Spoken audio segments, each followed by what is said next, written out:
Fala pessoal, tudo bem? Pessoal, esse vídeo aqui vai ser curtinho, tá? Eu vou explicar para vocês o que está acontecendo.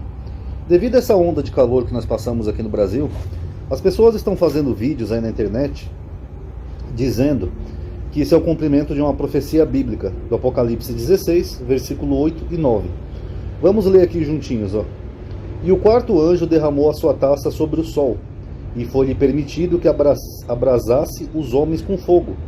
E os homens foram abrasados com grandes calores, e blasfemaram o nome de Deus que tem poder sobre estas pragas, e não se arrependeram para lhe darem glória. Então eles estão pegando esse versículo aqui do Apocalipse para dar a entender que seria o cumprimento dessa profecia apocalíptica, né? Como se um anjo chegasse lá sobre o sol, jogasse uma taça no sol e o sol ficasse mais forte. O que não tem nada a ver, né, pessoal? Primeiro que essa onda de calor que nós estamos passando aqui não tem nada a ver com o sol ou com o ciclo solar. Tem a ver com um efeito climático chamado El Niño, tá? Que as águas do oceano ficam mais quentes, aí elas mandam mais ondas de calor aqui para o continente. Então não tem nada a ver com isso, tá? Até porque se fosse ter a ver com o Sol, os outros planetas que estão mais próximos do Sol, Mercúrio e Vênus, também estariam com ondas de calor. Mas não, eles continuam estáveis. Por quê? Porque lá não tem ninguém. Então não tem nada a ver com isso, tá? Essa onda de calor é por causa do El Niño. Não tem nada a ver com o Sol, como diz aqui no Apocalipse, tá? Segundo ponto. Essas pragas do capítulo 16, pessoal, elas são um paralelo com o capítulo 8. Ó, isso aqui é do meu e-book, tá? O Apocalipse já aconteceu. Primeiro eu vou citar para vocês, ó, é uma praga que atinge a terra, depois é uma praga que atinge o mar, eu coloquei aqui amarelinho para destacar, depois é uma praga que atinge os rios e as fontes de água, depois é uma praga que atinge o sol e a lua, depois é uma praga que atinge o trono da besta, e por fim uma praga sobre o rio Eufrates, e aí vem a conclusão, né, do que acontece depois. Então vocês notem que são um paralelo, é igualzinho o capítulo 8 e o 16. Eu já expliquei o porquê disso na minha playlist aqui do Apocalipse, né, que o Apocalipse tem essas duplicatas. Alguns acham que são dois autores diferentes, outros acham que é o mesmo autor, mas que ele escreveu em épocas diferentes. Mas é a mesma coisa, uma praga na terra, no mar e assim por diante. Que nem essa terceira praga aqui, ó. Rios e sobre as fontes das águas. Olha, o terceiro anjo derramou sua taça nos rios e nas fontes de águas. Então, são paralelos, tá? Agora, independente disso, pessoal, essa praga que eles estão falando aqui do sol, ela seria a quarta praga. É, a quarta praga. E essas outras pragas aqui, por que não aconteceram se elas são primeira? Por exemplo, a primeira praga aqui na terra, ó, no capítulo 8 ele fala assim, ó, e houve saraiva e fogo misturado com sangue, foram lançados na terra. Isso aqui aconteceu, pessoal? Vocês viram algum lugar aí que choveu fogo e caiu sangue? Que foi queimada na sua terça parte, queimou-se a terça parte das árvores e toda a erva verde foi queimada. Aqui das queimadas tudo bem, os futuristas podem até dizer porque nós tivemos queimadas ali no Havaí e o número de queimadas aumentou no mundo por causa do aquecimento global. Mas e a saraivada de fogo? Aí fica meio difícil. Já que no capítulo 16 ele fala assim, ó, e foi o primeiro anjo e derramou sua taça sobre a terra, e fez-se uma chaga má e maligna nos homens que tinham o sinal da besta que adoravam sua imagem. Isso aqui do sinal da besta eu já expliquei que é o culto romano da época, né, a veneração dos romanos. Então, isso aqui nem vale para os dias de hoje. Vamos ver a segunda praga. O segundo anjo tocou a trombeta e foi lançada no mar uma coisa como um grande monte ardendo em fogo, e tornou-se em sangue a terça parte do mar. Cadê isso daqui, pessoal? Cadê o mar se tornando em sangue, como se tivesse caído alguma coisa muito grande, como um meteoro no mar? Isso aqui aconteceu?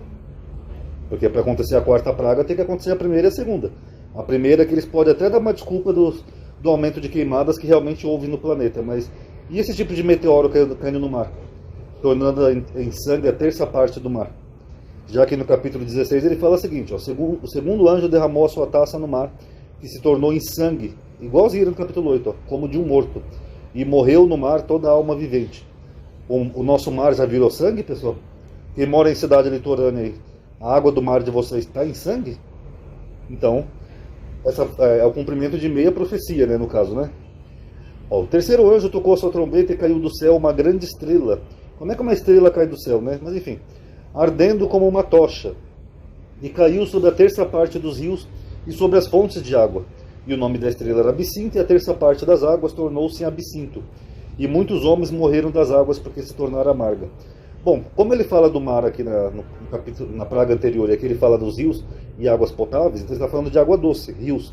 Só que tem um problema, pessoal, os rios do planeta eles não têm ligação uns com os outros. Eles têm afluentes que formam uma bacia hidrográfica e só.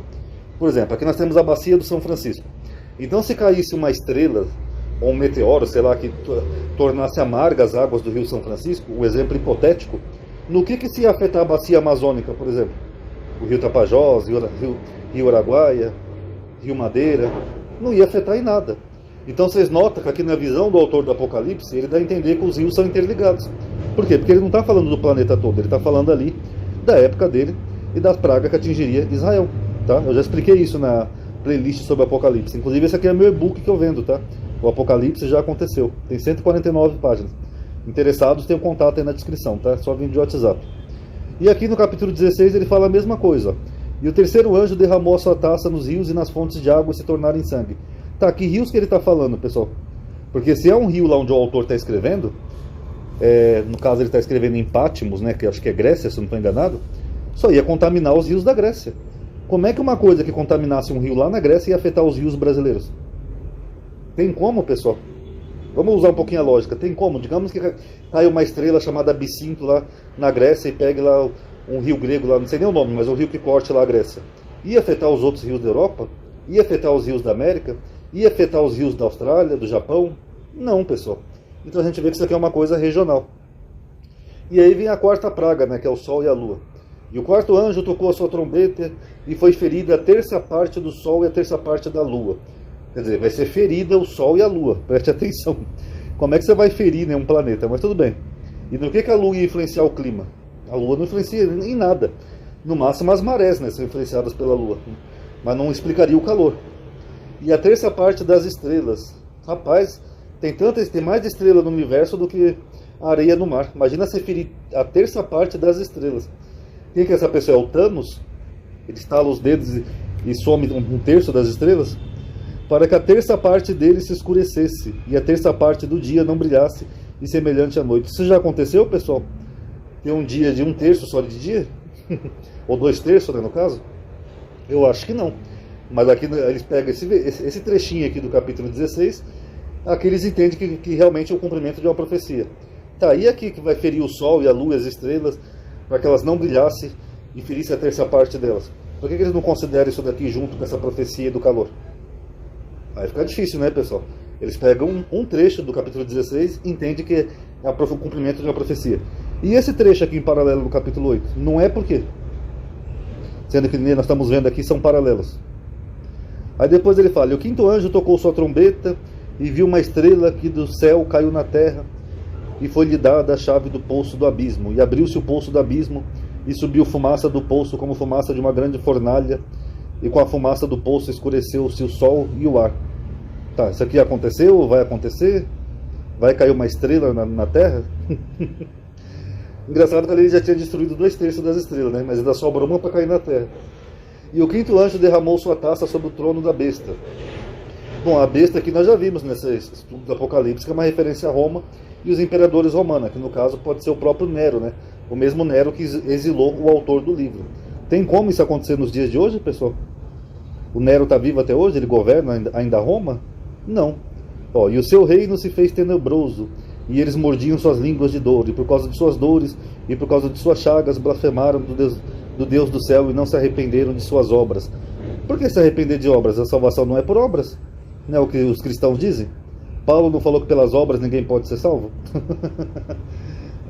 Esse livro é uma loucura, viu? Aqui também, pessoal, é outro videozinho que as pessoas estão fazendo vídeo dizendo sobre a profecia do rio Eufrates, tá? Esse aqui eu vou dar um pouco mais de atenção, vou explicar para vocês. E tocou o sexto anjo da sua trombeta e viu uma voz que vinha das 4 pontas do altar de ouro que estava diante de Deus, a qual dizia ao sexto anjo que tinha a trombeta: solta os 4 anjos que estão presos juntos ao grande rio Eufrates. E foram soltos os 4 anjos que estavam preparados para a hora, dia, mês e ano, a fim de matarem a terça parte dos homens. Acontece, pessoal, que aqui no paralelo ele fala que o rio Eufrates ia secar. Então vocês vão ver vários vídeos aí na internet de cristãos dizendo que é o cumprimento da profecia, que fala assim, ó: e o sexto anjo derramou sua taça sobre o grande rio Eufrates, e a sua água secou-se, para que se preparasse o caminho dos reis do Oriente. E a boca do dragão, e da boca da besta, e a boca do falso profeta, vi sair 3 espíritos imundos semelhante a rã. O rio Eufrates, pessoal, realmente ele está secando aqui, ó. Segundo dados, o sistema fluvial Tigre-Eufrates já gerou uma terra bastante fértil e abundante, mas está secando a taxas alarmantes. Segundo um reporte de 2002 do Ministério dos Recursos Hídricos do Iraque, os rios podem vir a secar completamente até 2040, por conta da diminuição dos níveis de água.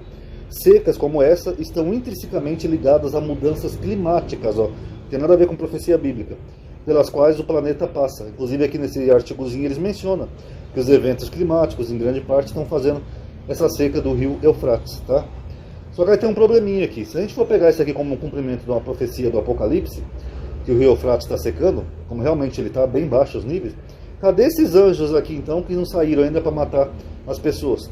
Para matar 1/3 da humanidade. Cadê esses anjos? Quer dizer que essa parte vale e essa parte aqui não vale. É uma meia profecia, sendo que as duas são paralelas, como a gente está vendo aqui. Então o rio secou, Madinho, é o cumprimento da profecia. Tá aí, cadê esses 4 anjos que estão presos lá, no mínimo uns 2000 anos, que não saíram para matar as pessoas ainda? Isso aqui não vale? Não, Amadinho, aí tem outro sentido, Amadinho. Você tem que ter o Espírito Santo, Amadinho. Fala sério, né, pessoal? Fora que aqui a seca do rio Eufrates no Apocalipse, ela tem um objetivo. É que é para abrir caminho para os reis do Oriente. Por quê? Porque antigamente o rio era um obstáculo para a guerra. Os romanos tinham inimigos do outro lado do rio Eufrates, que eram os partos, por exemplo. E os partos, para atacar os romanos, eles tinham que cruzar o rio. E muitas vezes eles eram impedidos pelos próprios romanos. Agora, hoje em dia, um rio, pessoal, não é obstáculo para ninguém. Um rio, hoje em dia, você pode cruzar de barco, de ponte, de submarino, de navio, enfim, até de avião. Se, por exemplo, alguém do Iraque quisesse atacar os Estados Unidos, é só ele pegar um avião. O rio não é mais um obstáculo. E outra, que ele está sendo bem claro, que é para preparar o caminho para os reis do Oriente, que era para eles fazerem um ataque. Então, o ataque a quem? A Roma. Por isso que ele fala aqui, da boca do dragão, da besta, do falso profeta, não sei o quê.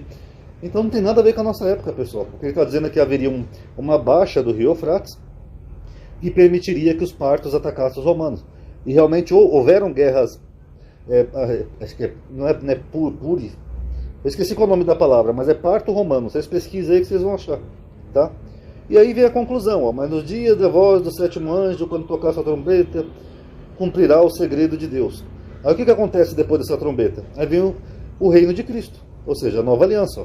E o 7º anjo tocou sua trombeta e houve no céu as grandes vozes que diziam: os reinos do mundo vieram a ser do nosso Senhor e do seu Cristo, e ele reinará para todo sempre. Então quem acha que isso aqui é para o futuro, então quer dizer que Cristo não está reinando nada. Como é que essas pessoas falam que Cristo é o rei dos reis, o Senhor dos senhores, se segundo eles isso aqui só vai acontecer no futuro? Só vai acontecer agora porque está tendo uma ondinha de calor. Deixa eu ver aqui só para finalizar o vídeo. O 7º anjo derramou sua taça no ar, e saiu a grande voz do templo, do céu, do trono, dizendo: está feito. E houve vozes, trovão, relâmpago, grande terremoto como nunca houve sobre a terra. E a grande cidade, que é Jerusalém, se fendeu em 3 partes, e a cidade das nações caíram. E a grande Babilônia se lembrou de Deus para lhe dar o cálice do vinho da indignação da sua ira. Que a grande Babilônia pode ser uma referência tanto a Jerusalém quanto a Roma, tá? Mas o fato é que isso aqui já aconteceu. As 2 grandes cidades já caíram nas suas épocas do mundo antigo, e o cristianismo acabou ocupando esse lugar, tá? Então, pessoal, não tem nada a ver isso aqui com profecia bíblica, tá? São paralelos esses capítulos. Então, quando ele fala aqui que essa praga que caiu sobre o sol, não sei o quê, então a pessoa tem que explicar cadê as estrelas que não caíram, por que o dia não diminuiu, tudo isso daqui, ó, porque são paralelos, tá bom? Eu já tenho uma playlist aí sobre o Apocalipse, tá? Quem quiser, é muito boa. Eu penso às vezes até em refazê-la novamente, mostrando mais detalhes, mas quem sabe mais pra frente. Eu tenho muitos temas para falar ainda pendente, inclusive a Trindade. Quem gostou, dá um like aí no vídeo, tá? Que isso vai ajudar muito a aumentar a atividade e alcance. Quem quiser o e-book, só entrar em contato. Link está na descrição. Muito bom esse e-book, o Apocalipse já aconteceu. Cheio de tabelinhas, cheio de informações aqui, ó. Explicando tudo, o que é as coisas, tá? Do Apocalipse, tá? De uma forma bem simples, qualquer um pode entender, ó. 2 testemunhas, a besta, a mulher, o dragão, falso profeta, tudo isso daqui, tá bom? A mulher no sol, tá? Quem quiser é só entrar em contato aí. Obrigado por ter assistido. Paz a todos.